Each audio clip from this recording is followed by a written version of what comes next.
Hi Guy, welcome to the AMIGArama podcast. I'm your host Lorfarius, and for this week in our 43rd episode we will be taking a close look at Rainbow Islands. But before we jump right into that, let's have a look at this week's news. Now this is nothing major, well it is quite major for the show, but a chap called StewTube has left an iTunes review which has got me quite excited because we haven't had one in ages, and I think that takes our total up to 10, which is certainly something worth celebrating.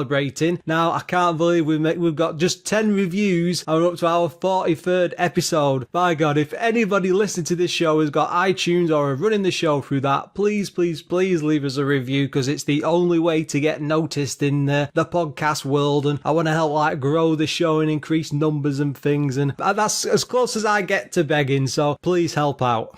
Now, something special did drop through my door this week. It's basically the CD32 Scene magazine. Now, this is the first issue. It's an A5 mini magazine, almost like a booklet in that sense, and it's about 39-40 pages long. It's quite packed, despite it sounds small at A5, but there's quite a lot of stuff in it. The cover is very, very shiny and glossy. The paperwork is absolutely fantastic. Usually get smaller books like this, and because of high cost of printing and things, people don't really get the paper quality, but I'm quite happy to say that the guys behind it have gone and done an amazing job with this, and the quality is just about perfect. Now inside you've got things like news sections. It does come with a cover disc which is fully CD32 compatible. I'm just reading the back of it now. It even comes in its own a glossy cardboard cover. I'm very impressed with the look and the quality of this stuff. You've got a full game included called Lumberjack Revisited, which is apparently an exclusive version. Now, I do not have a CD32, despite doing the history episode recently. I'm quite sad to say I've still not been able to get one, but I've got my eye on one on eBay at the moment, so who knows, maybe soon. Other demos are Heroes of the Garluff, or the Garlaff, I can't read that properly. This is an exclusive. I don't think they do demos of it anywhere, but you can usually pick that up for about £5 in digital form. I've got a copy, but I've not played it properly yet. Something called Zero Sphere, again an exclusive demo. A free public domain game called Alcocopter, we've mentioned that before, and a full game of Bombjack Beer Edition, which has been CD32 enhanced, so I don't know what they've done with that. It's probably improved music and things. And a bonus CDXL video introduction, which is an exclusive. My God, I haven't got a CD32. I really want to play this. It looks great from all the pictures. Yeah, I can only look at it in pictures. I mean, even on my PC, if I wanted to run it on an emulator, I haven't got a really CD drive because I did away with it years ago. The magazine comes with full instructions for all the games. There's a news section, few reviews of Worthy, Reshoot, and Lumberjack Reloaded. I'm not sure if that's the exclusive game that they've just reviewed. Then you've also got mentions of the public domain scene. There's a section dedicated to the A to Z of CD32 games. That's several pages effectively of mini reviews for loads of official releases. CD32 previews, which is the latest upcoming physical games. A reader zone to do with community-based letters and polls. I'm not sure where they've done on that from, because they've only just started out, but anyway, that's probably come off the English Amiga board. Big shout out to those guys. And then a full feature called the 25 years of the Amiga CD32. Now this is actually really, really good, and I wish I'd had this before I ended up doing the CD32 special, because there's a few bits in there I think I missed out on. I had no idea where they got this information from, because it was such a pain in the backside to get all the right stuff, but they go into all the release packs. I mean, I think I was able to find out about 2 of them, but one I missed completely. Whoa, what a pain. Loads official sales figures, things like $10 million, the amount Commodore International owed for patent infringement to CAD-Track. 87 is the number of CD32 games with CD audio. This is packed with decent stuff, full articles on the full motion video bits and the history of Commodore and how it affected them, and yeah, it's it's a pretty good magazine. My only, because I have to pick problems with things, I'm afraid, but my only problem with it, and it's not a major one, the A to Z section of CD32 games, I mean, that's about 5 or 6, maybe 7 pages long. Oh yeah, sorry. I'm just flicking through, I've got the mag in my hand. I mean, it's alright that they've gone back to these older games and stuff and done reviews, and they're like the big things like Alfred Chicken, big things, Alien Breed 3D, because they're going through them all in alphabetical order, but I would hope, as maybe we could do with some more articles, or there is an interview in here, sorry, I didn't mention that before, with Team 17's Martin Brown. I'd love to see more stuff like that, and I just worry that with the magazine only being 39 pages, that they've pushed other content out to do an A to Z, but again, that's not a gripe, because the writing is fine within these, it's just, I just want to see other stuff, because there's loads of CD32 things that I'd like to see them cover, and I just hope that, again, they haven't pushed anything out to cover that. But they really have done a fantastic job, and I would recommend that you go and pick a copy up of this. It's $4.99, and it does look like they do worldwide shipping. I will stick a link into the show notes, but by all means, go and check this out, guys. This is not a huge publication, it's done by a small group of like Amiga CD32 fans. We're a very small community, and stuff like that really does need some support. By all means, it has my recommendation, so go and pick a copy up.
And that was the main theme for Rainbow Islands. Now, I will have to ask at this point, I'm assuming you guys are all still okay with me front loading the music. Rather than stick it in the middle of the episode, I thought it'll remind people, it'll give them something to clutch on to when they first start listening to the episode, and I suppose we can refer back to it later. But, I'm interested to hear your comments. One person did contact me via the website. Big thank you there. I think he was called Chuck, just to ask if I was going to put any more of the soundtrack into the episode. Now, I did have a good think about that up front, but then the problem is, and I'm trying to keep these to about half an hour for a show, and if we get into a situation where I'm putting like some games have like 15, 20, 25 minutes of tracks, and the episode would never end. So I'm going to stick to the main theme, and I might dip in and out of other themes depending on the show. Now, you might be wondering, why has he gone and picked Rainbow Islands? Now, this is something I was very familiar with as a kid, as I'm pretty much sure everybody was, but the first time I ever played it properly was on the ZX Spectrum, and I had it on the Plus 2. I think there was a 128K version with all fancy extra graphics and things like that. But I do remember as a kid, I was absolutely addicted to it. I think I bought it was one of the big expensive games. It must have been about £10 at the time, and I'm sure it came in a fancy box. Anyway, the graphics were as good as they could be for the Spectrum. It was all very well designed, it wasn't bright and colourful or anything like that, but it's interesting to think of the version I was playing to death when I did get an Amiga later, but I don't really think I played Rainbow Islands anywhere near as much as I did on the original 8-bit version.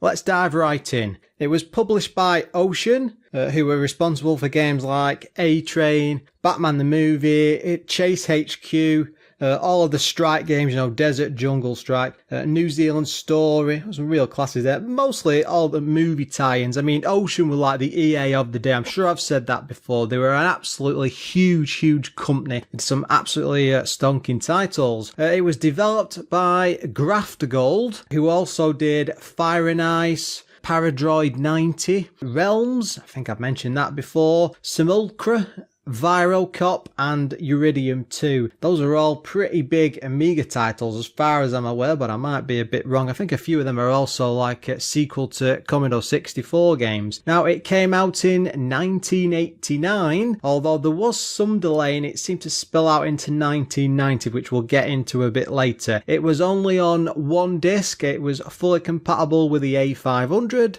It was up to 2 players and was priced at $24.99. Pretty standard pricing for the time. Coder was Andrew Braybuck, and he pretty much did the game on his own. He's been involved in games such as Bomboozle, Virus Alert, Simulacra again, Paradroid 90, Virocop, lots of big name ocean titles. Again, I'd be going on for ages if I dug into his full gameography. Is that the right word for it? The graphics were done by John Cumming. He was responsible for Stunt Car Racer, which we've just covered recently, Simulacra, Paradroid 90, and Ivan Stewart's Super Off-Road Racer. It hasn't got a racer on the end, but that's a very good game, very similar to Indie Heat, and one of those ones I do like to dabble in from time to time because it's a very, very good arcade game.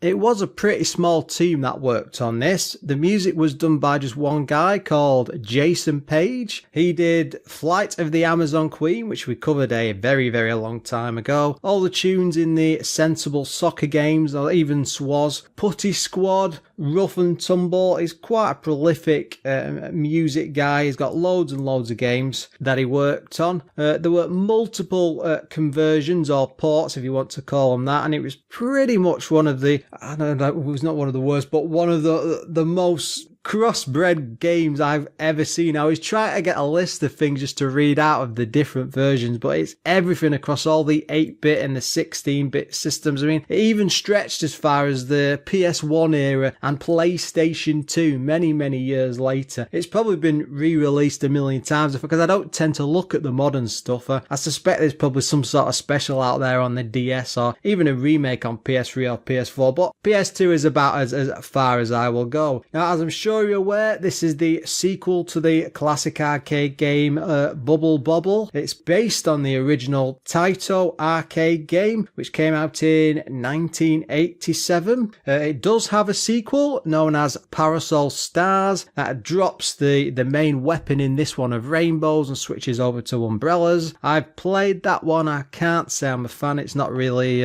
my sort of thing. Now, there is a bit of a weird situation that happened when this was being developed and was due to come out. I mean, it effectively ended up sat in a cupboard somewhere, dumped for ages, because they delayed the Amiga version for several months. And it was something to do with, like, confusion about the rights for the game. It was originally being developed, I think, by Telecom Soft, Graphcold, I think, the main developer, and then Microprose came in at one point and then bought out Telecom Soft, and there was a huge argument about the rights. Taito stepped in to say, oh, no, we own the rights. I mean, you know, they claimed it fully, and then there was some sort of arguing between the three companies. No one could decide, and it just got chucked in the back of a cupboard. And then Ocean came along after, I think, someone there had seen the demo of this and seen it in action, and we're really keen to get it on the market. And if it's Gary Bracey stepped in and argued the toss for it, and it ended up getting a full-on release. And as you'll see later, just thank God that he did.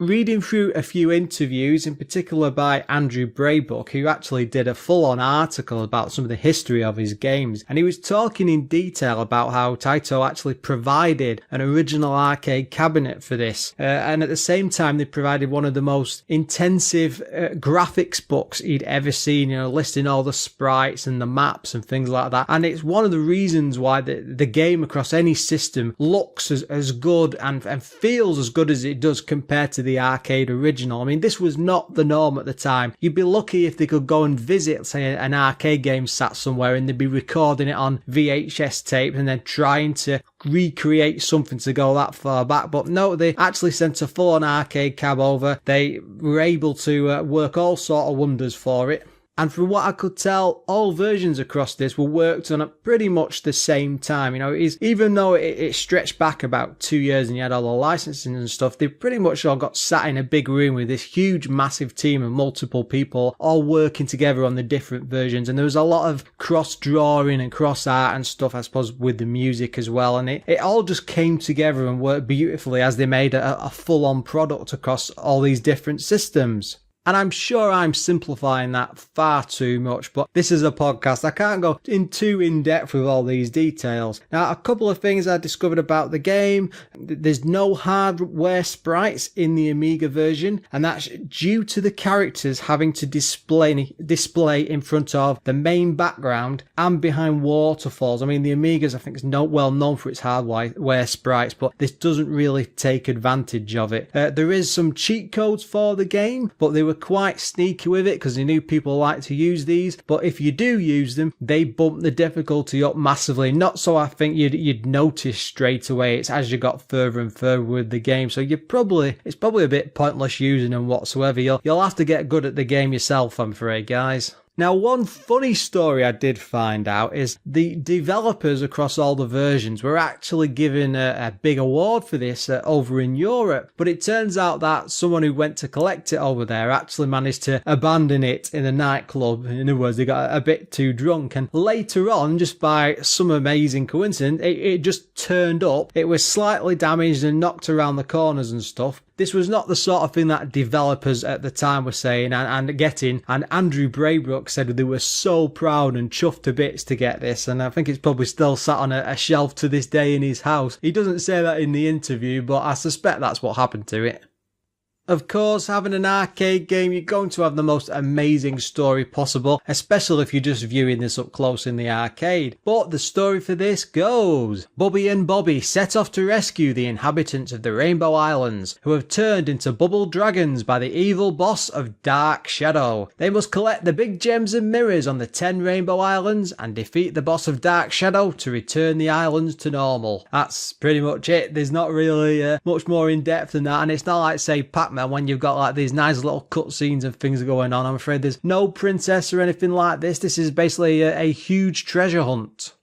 The game itself, it's not your typical arcade platformer. It is a 2D platformer, all sprite based as you'd expect, but it scales from the bottom to the top. You have to basically make your way up through the level. There's very few bits on the actual surround. You've got score at the top with high score in a little black bar. There's lives displayed at the lower left if you're player 1, lower right if you're player 2. And these take the shape of little thrown rainbows. Nice and simple, nothing fancy there straight away. The entire point of the game is pretty much to scroll all the way up, scale to the top, using your rainbows to climb. You throw them, trap baddies underneath, and then just collect items and power-ups as you're going. Again, this is an arcade title. There's not much more to it about that, but it's all about the challenge of exploring each of these levels. Now, they aren't levels in your typical sense. There's 10 islands in total with 4 stages on each. These take the forms of Insect Island,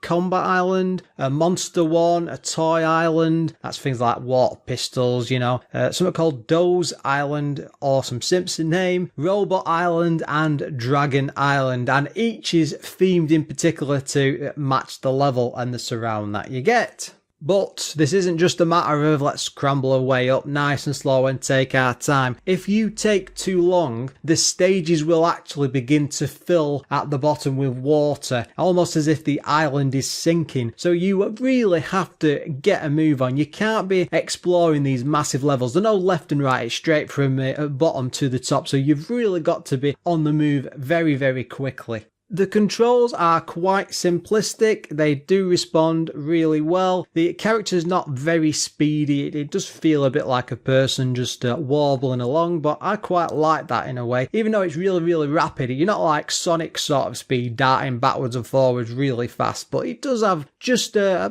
bit of running speed to him. It's up to jump. Fire will use the rainbow. I'm not a fan of up to jumping games. I suppose I'm used to it because I used to play them, but it can be quite quite annoying. You can upgrade the rainbows as you're exploring, and you can chain several together and up to 3 at a time. That in itself can become absolutely crazy because these rainbows are almost twice the size of the character, and they're like little hills that appear, little curved hill, half-8 rainbows that appear in front of you that you go running and dashing around, and if you run over one set, turn around and fire back the other way, you could turn and run over them, and that's how you basically work your way up with the odd bit of platform bouncing in between. Despite being able to run over them, if you jump in the air and land on one, the rainbow will sort of dissolve and disappear. It will not take any weight on it whatsoever. The idea is you've got to move really quickly. You can spurt across a couple of these, keep firing off in various directions. If you fire one and there's an enemy in front of you, it will get trapped beneath, and if you jump on the rainbow, the enemy will die, or it'll start getting really angry and angry until it dies. It's quite weird and odd, and I've never really seen anything about like this before. It's a very, very strange weapon.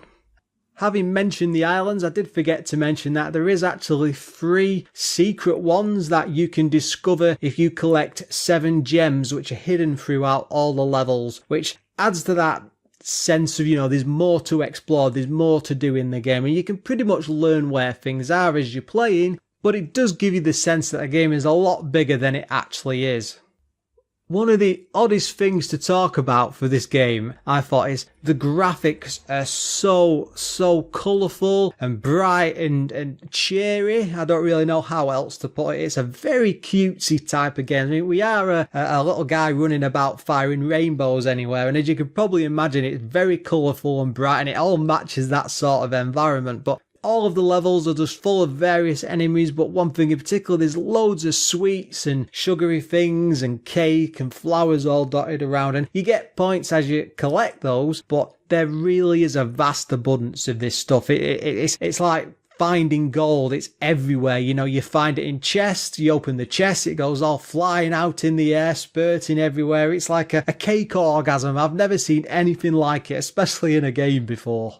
One of the greatest things about this game is the variety of enemies that you actually meet. And with each island being a completely different zone, you might think, oh, well, they're probably going to repeat 2 or 3 enemies throughout. No, every single island has like 6 or 7 different baddies, and you don't get repeats from the different islands either. And that goes for the bosses as well. There's some real effort gone into the design in there, and it's all, again, I keep saying it's bright and colourful because I just haven't got the words in my head that will put across just how amazing this actually looks. There is a boss which appears after every 4th level. You've got things like a huge spider, helicopter, a vampire, which sort of looks very similar to the main character but with a cloak on, this robot type thing, a dragon which appears towards the end. Now, the bosses themselves, they're probably almost 2 to 3 rainbows tall. They're like huge sprites stretched out. It looks very, very bizarre, but they take up a lot of room. They move at a fair old pace. A lot of the time they've got different weapons, and they use an area to match where they are. You don't fight them within the level itself. It's always within a contained area, and you're stuck and you're bouncing around several platforms, and you just have to avoid their attacks. Now, they use very similar patterns, but it's not as easy as that might sound because they do fill up the entire space. They will swoop over and round you, and they will swoop in to attack, and they really do use the areas quite well, and it does add to the difficulty. As I'm sure you heard earlier, there is a very, very memorable piece of music that plays throughout the entire game. It's sort of I think the accusation's been there, it's sort of a rip-off of Somewhere Over the Rainbow. It does sound very, very similar if you twist it slightly in your mind, but it's a great piece of music, and it's very, very addictive. Even before I started recording, I was still humming it in the back of my mind. Usually I do like an audio test, and no, I'm not putting it at the end. I do like a proper test just to see how things sound, and all I was doing was humming myself to that tune. It's absolutely fantastic, but at the same time, the problem is it pretty much plays throughout every single level. There's not like different bits of music per stage. There's a few things dotted around, like a boss jingle when the time's running out and the water's about to flood exploding, it sort of speeds up the music and it's a different sounding thing. Also when the level finished, but these are like jingles. It's the same sort of thing that you get very, very briefly at the end of adverts. It's nothing amazing, but that main song is with you constantly. And I think the official version is probably about a minute and a half long, so there's not a lot of difference there going throughout that song. So I would say maybe it might become annoying after a while, but it's so addictive. It just sounds so fantastic. Again, it's so cheery and wonderful and happy days, and it just works brilliantly. Luckily, the sound effects do not suffer from this. There is lots of variety mixed in here. They're all very nice and very well done. I don't know how to describe this, but when you throw the rainbow, it makes a very, very satisfying sound. I'm sure if you could throw rainbows, that's exactly how it would be. It's very, very odd. I've not heard it before. It's not like, say, collecting a ring in say, one of the Sonic games, but it's got that similar sort of a tone to it, and it's very quick and it's fast, and it's almost like it's about to jingle. There's also a nice sound of boots leaving the ground. Again, I don't know. I'm terrible at describing sound effects, but it works really well for this. If it only happens when you jump, so there's no pitter-patter of feet. It's not like, say, in the Prince of Persia where it's constantly running across the ground. All of the enemies have their own like little nice sound effects. It's great. They really have done a lot with this, and it's almost as if they've realised that the music is either too repetitive or there's not enough there, so they've stretched out as much as they can and done some great sound effects. One of the other things I did notice about this game is there's a load of power-ups that you can get. Most of them don't do much beyond increasing the chains of rainbows that you can have. But again, that's only up to 3, so it's not a massive number. But I didn't see at any point where the Amiga was struggling to display lots and lots of them on the screen. It's really well done. But you can get things in power-ups for like extra speed, the speed of how you can throw the rainbows and run back and forward, lots of points, bonuses, exploding stars, stuff like that. And there's no like invincibility, but what I mean by the exploding stars is if you're in the middle of a screen and you collect one of these, it's a big yellow thing, it just goes boom, and all these red stars go anywhere. If there's enemies on the screen, they are killed within an instant. It's a screensaver basically, but you can't collect them to use later. You can only use it when you run into it. If I've not said it properly, I will say it again. There's a hell of a lot of variety to this. The graphics are absolutely fantastic. It's all very well drawn. As an arcade port, it looks, especially on the Amiga, it looks really well. My big thing about this as a kid was I always played it on the Spectrum, and this really is a step up above all of the other versions, especially on the 8-bit one. But then, this is a 16-bit computer. I suppose it's only to be expected, but they really have gone overboard with the way the entire thing looks. The variety and the enemies, the way the bosses are, all the islands. In between the islands, you actually get to see an overhead map of it's something like out of Super Mario World where you could see the different parts of towers and islands and things like that. It's that sort of a graphic. It looks absolutely amazing. Very bright, very colourful.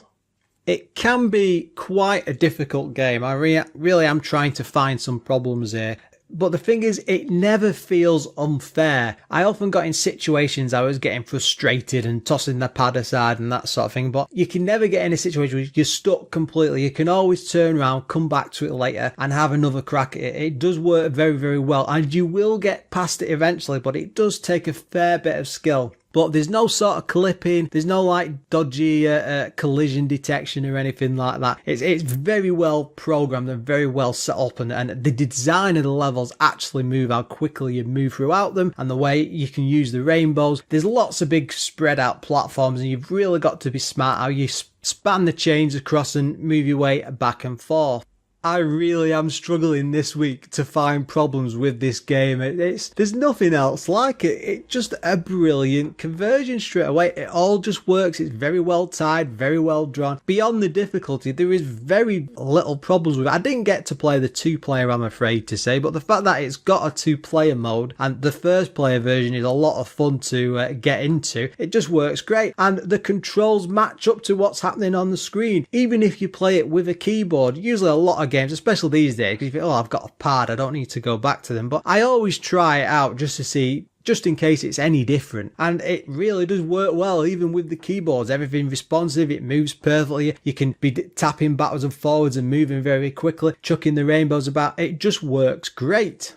Yeah, and that's probably the shortest bad points I've ever done for one of the episodes. Now, moving on to the magazines, CVG gave this 96%, Amiga Format 95, The One 94, Amiga Action 86%, Amiga Computing, which is probably the lowest at 80%. Finally, Amiga Power gave it 96. To add to this, Amiga Power also declared it to be the greatest game of all time in 1991. Now, they also followed this up in 92, and there seemed to be some controversy with this at the mag at the time, because a lot of people saying there's a lot better games than this coming out. You know, they were comparing it to things like the Monkey Island stuff and all these other big games, and I think it was like a maybe F1 Grand Prix and something. All these big titles have come out, and they were like, nope, it's all down to Rainbow Islands. We love this game. We think it's absolutely amazing.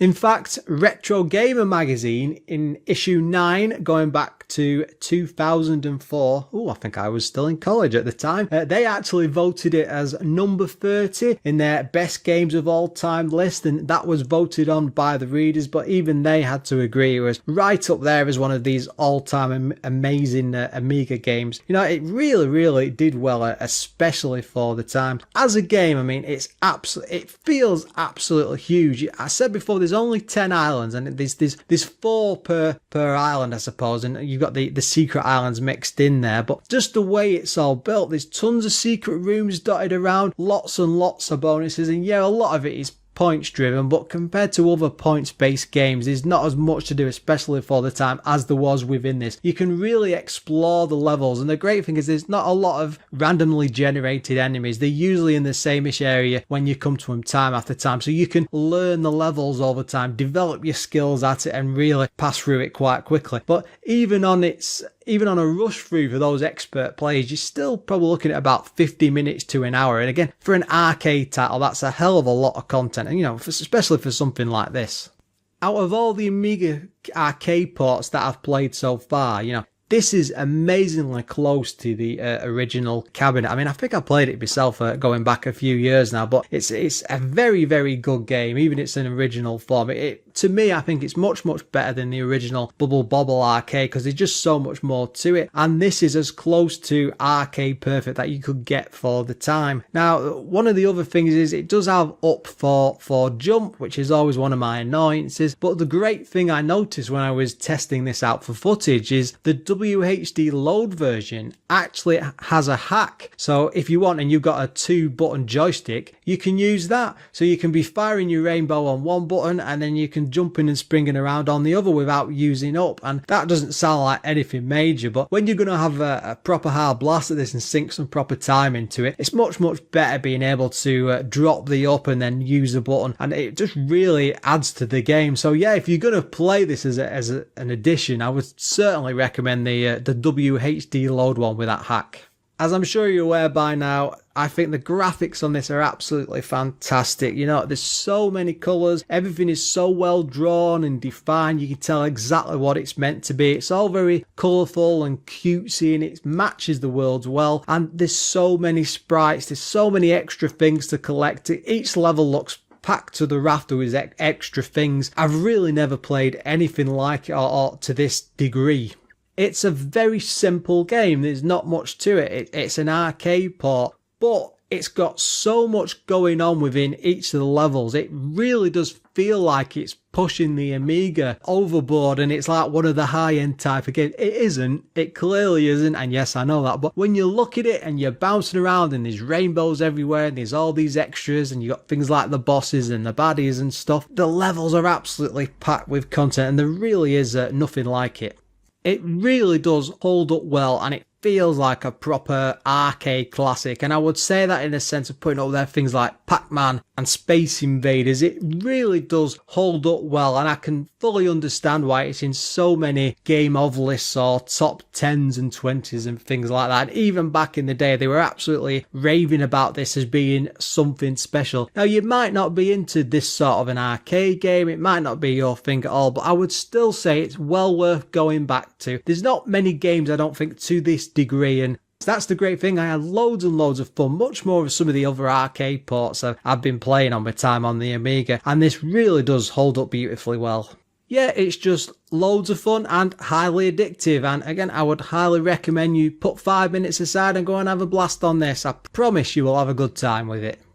And with that, I think that's as good a time as any to finish the show. If you have any comments about this episode, you can pop along to the Facebook page, which is facebook.com/AMIGArama, AMIGArama.com, or at AMIGAramaPod on Twitter. Now, as always, I would like to put out a huge thank you to my Patreon supporters. They are Adam Bradley, Figgy/CTZ, Graham Vebke, Jason Warnes, O'Brien's Retro and Vintage, Retro Ravi, Sneff, and Treble. Now, these guys really do help with the cost of the running of the show. It does cost a bit from time to time, of course, because I'm doing this on a weekly basis. As I'm sure you probably realise now at this point in the episode, we've got a brand new mic and sound setup and stuff, and this is all thanks to the Patreon supporters and stuff. I won't be able to invest as much time or effort and stuff in the kit for this show, big thank you. And again, even if you can't offer support and you want to do something a bit extra, then by all means, please share it either online or Twitter, or even just come along to the Discord page and the